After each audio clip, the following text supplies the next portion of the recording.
All right, today's video, I'm going to continue with the two Dutch Shepherd puppies. And we have some new stuff today. So I'm going to keep on as we go, because probably going to be about another 6 months to a year of adding new things by the week. So last time I was showing all the complicated stuff already that we've been doing and prepping these two for elite high-level protection training in the end. Now there's two aspects generally to all exercises. So for example here, we started them with walking backwards, and there's a toy version, like a trick version, play version, and then we have a barking version, okay? So when it comes to protection, most scenarios, we're gonna have the two aspects, okay?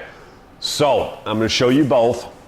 So for example, again, the dog to follow backwards in heel. So we have the play version that you can do as a trick with your dog, you know, or as fun, but it doesn't have barking attached. It's not protection specific. So that is this version.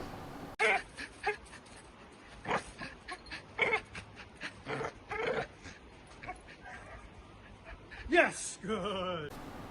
Okay? No barking. It's just following the leg and staying in position, right? Focusing on the owner. Now, the protection version, we want staying with the leg, but not looking at the owner.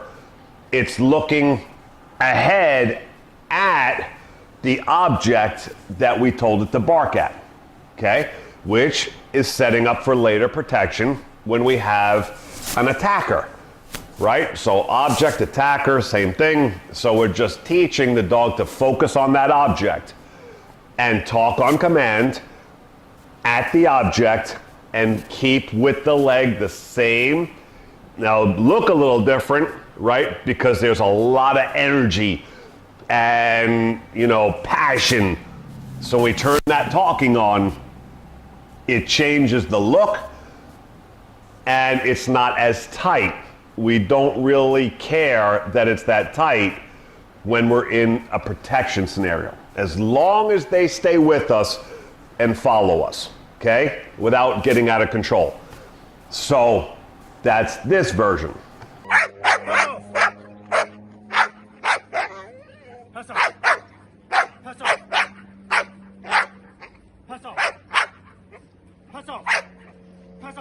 Okay, so the two scenarios.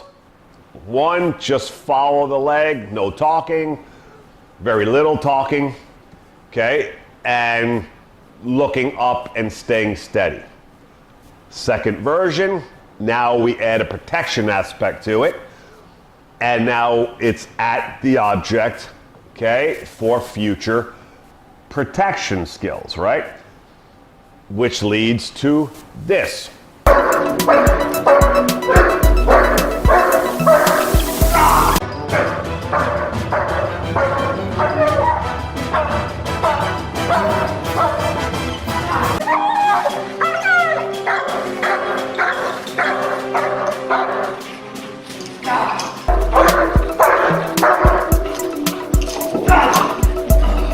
Okay, so that would be the end game of those exercises leading to the end result of a dog learning control, right? It's all about that, controlling themselves while they're in an aggressive state, staying focused and torn between the two things and doing it well under tight control, okay? Which is not an easy thing to do. when you're trying to contain that passion and aggressive state. So those are two versions for that, which the puppies were doing. Now, we also had been showing that Michael here in France had been doing all over the place and really challenging them. Not just on a straight line, but all over the place in both angles, backwards, circular, all over the place, which makes things so much more difficult. Rebel, pass off! Pass off! Pass off!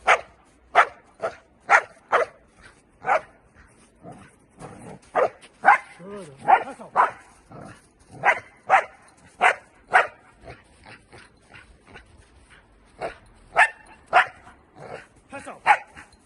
Pass off! Pass off!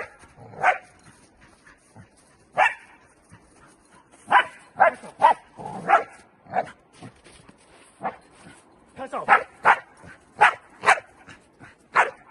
Pass off!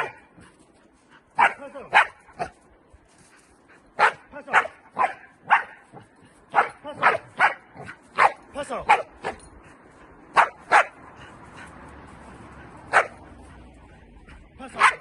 Pass off!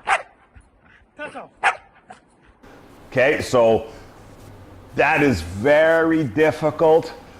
It's really hard for dogs to, and he's moving, right? Michael's really moving quickly. So that is very difficult for many reasons, and I've explained this in other videos. When you have a dog looking at something else and focusing, and you put them into aggressive state while they're focusing on something else, not your leg, you're also telling them that they have to stay with the body while it's peripheral, right? And stay here, but still see you here, and be in an active, aggressive state while looking there. It is very difficult for the dog to handle, right? Have to move wherever the body's going, wherever the leg is going, and stay focused on what we told you to focus on, no matter where it is, and talk as much as possible while doing that, right? So very complex, and you're not going to see this done anywhere, right? At this level. This is like an unseen thing you will see in the world, this level of it.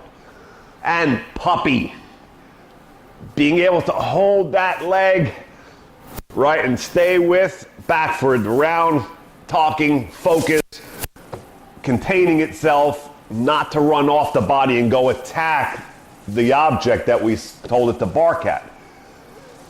So Michael really raises the game too by the speed, right? You have like sports like Mondio, French Ring, where they have a little version of this.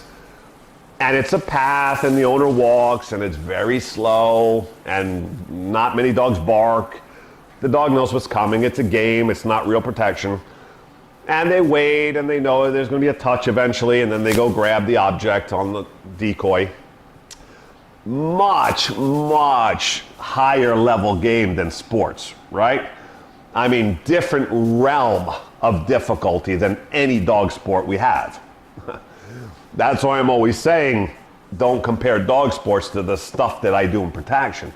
You can't compare, right? This is way beyond. That's why these dogs cost big money, right? Because this is way out of sport caliber. So again, this is a very difficult exercise to create. Now, the new thing that we added to this is circling the body, right? So I have not shown this yet. It's new. Michael just started it. So again, we have the different versions. We have the play version. Shield! Shield! Shield! Shield! Shield! Shield! Right? That you can do as a trick, just for fun.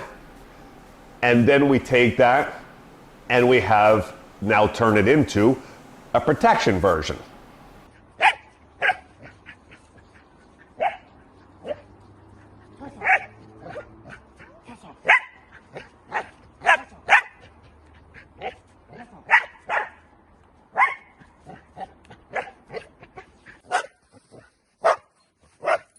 So she's already in position without even saying anything.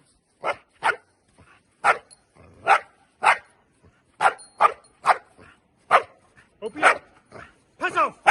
Good. Pass off. Pass off. Pass off, Rebel. Pass off.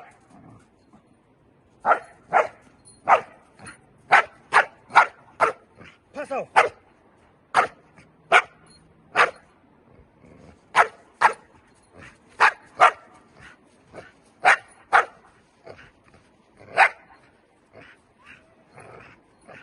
Okay, so the dog barking at the object, holding the body while it's stationary now, and knowing how to go around the body smoothly and around and guard the owner.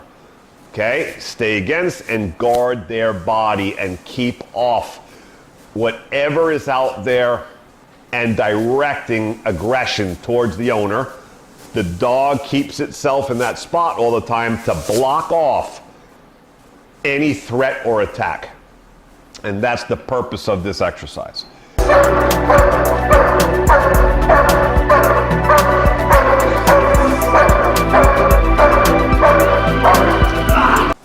And there you see the actual protection version.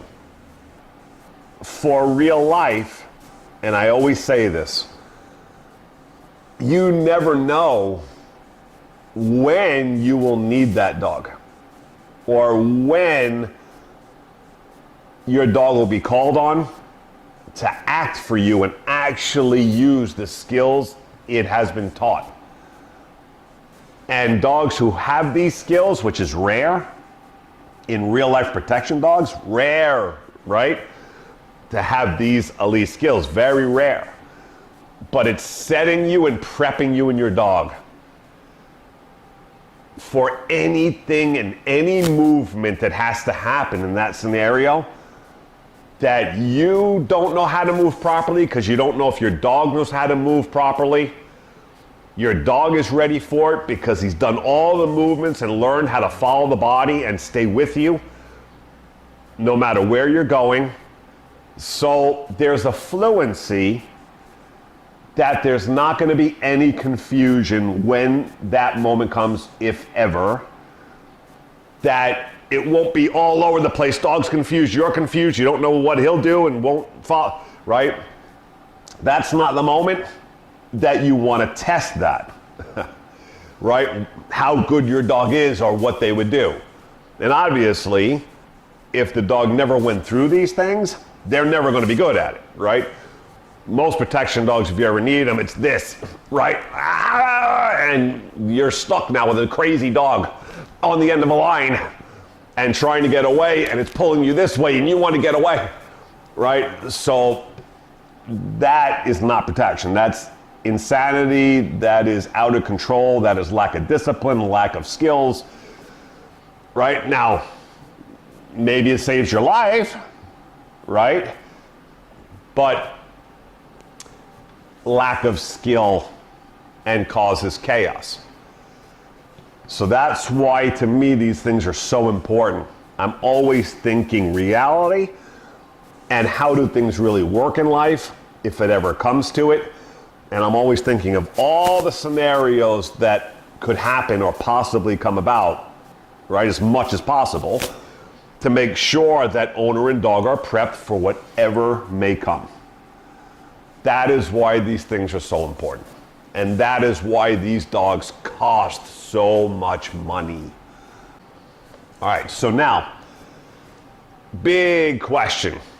Everybody always, right? This is just a universal thing that comes to people's heads and questions, right?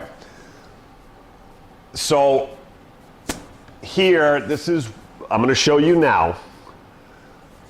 Michael, for the first time, is going to take off all collars off the dog, right? It's going to be naked, bare, nothing on.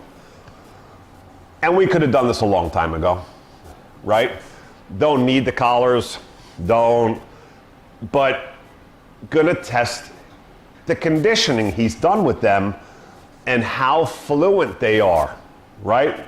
Knowing the game with no help, which he's been doing for a while anyway, but this will be the first time taking off all collars and putting them into Michael moving all over the place now to see how much mental control and all the skills built in, how fluent are they with no help to the dog, okay? While it's an active, passionate state. So here, Michael's gonna take the collars off for the first time. Everything, no collars, bare neck, and do the exercise to see what the dog will do with no collars on. We're going to go into the most complicated situation that we can. We're going to see what we get. Good, good.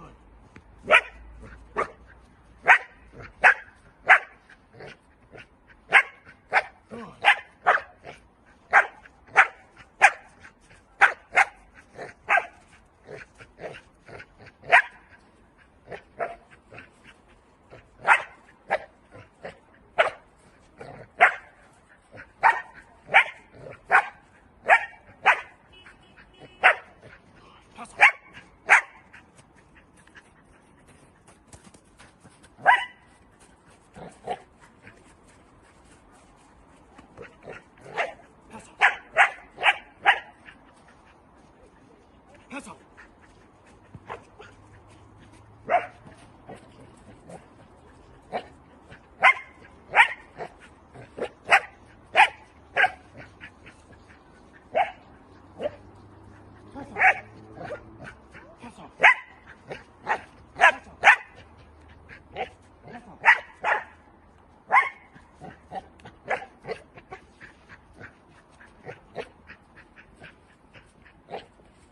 Yes.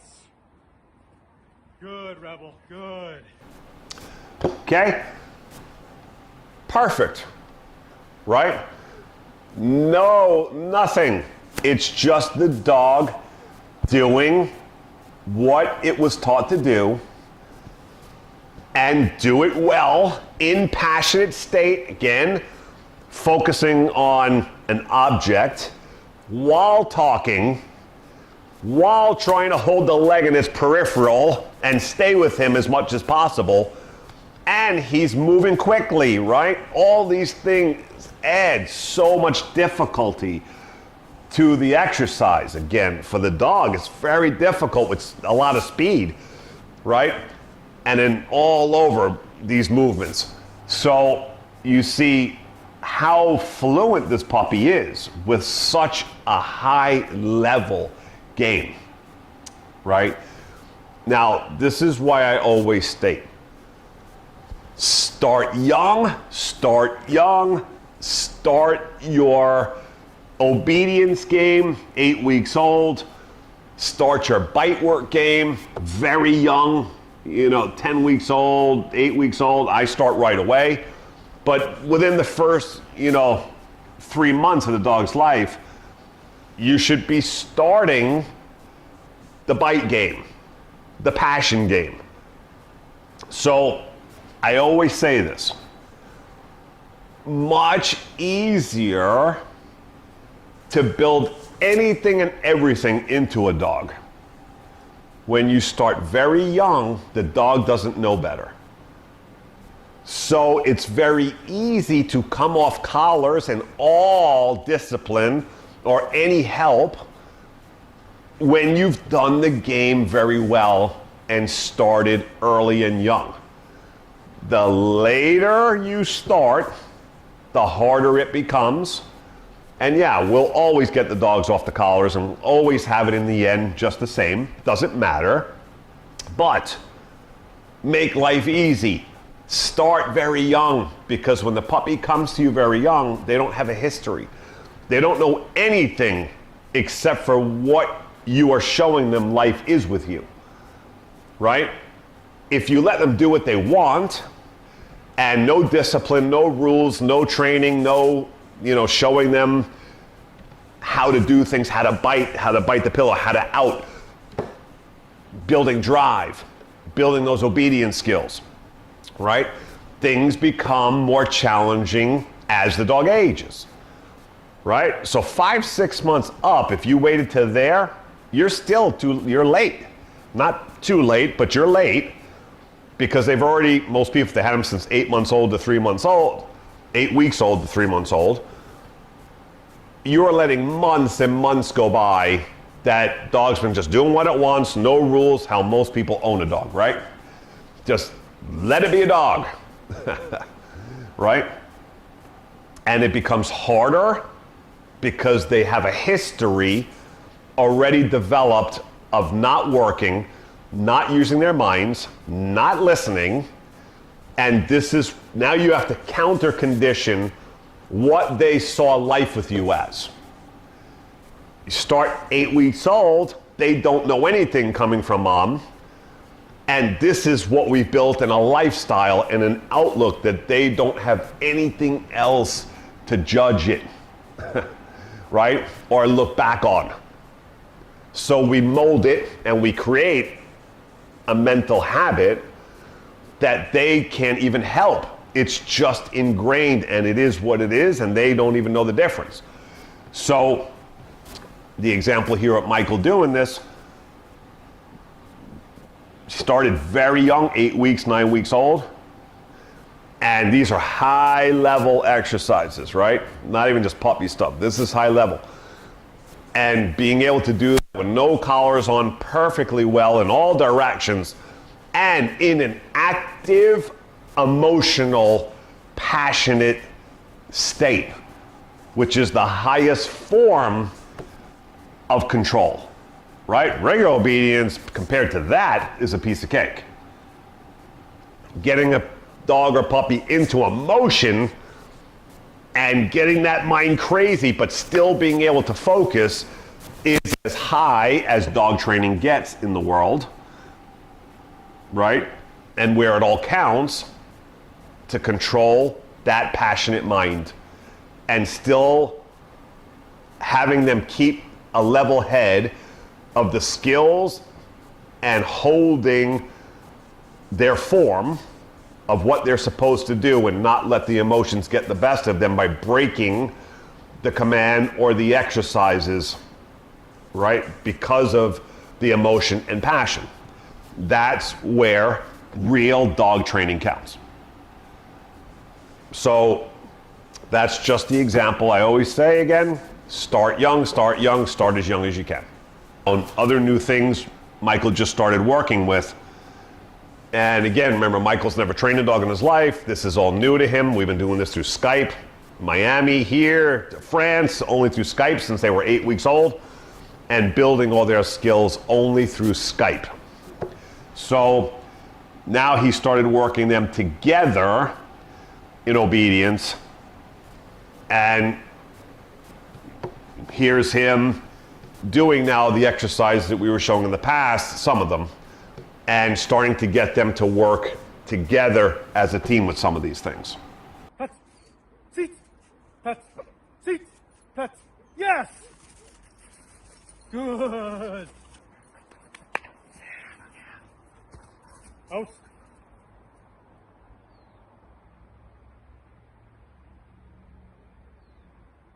Reverse. Finish.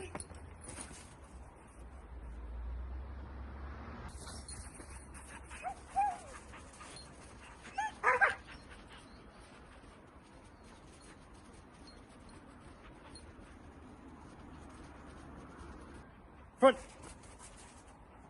Center. Front. So, fantastic. Just started this. It was really the first time there in those clips that he's ever really done it with them together. So, I mean, for the first time, it's fantastic the way they're working with each other with these certain exercises. And he's just starting. So there'll be more and more. We pair them together. We'll start doing protection exercises with them together. And as a double tag team, right, against a decoy, against several decoys, and they'll have to work on Michael as a team together. So that'll be coming soon. Next few months, we'll start doing that, and I'll just keep showing progressions. All right, so I'm Richard Hines, America's dog trainer. Finish. Reverse.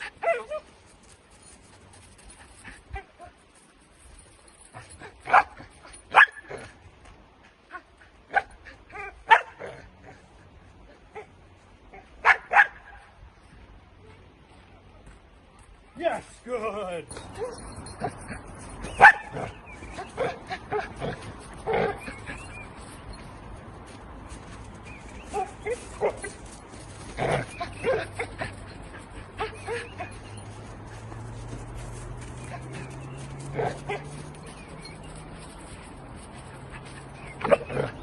Yes, good. Okay, so I want to point out something really cool. I've never done that before. Walk sideways, not backwards, but sideways, and she kept it perfectly.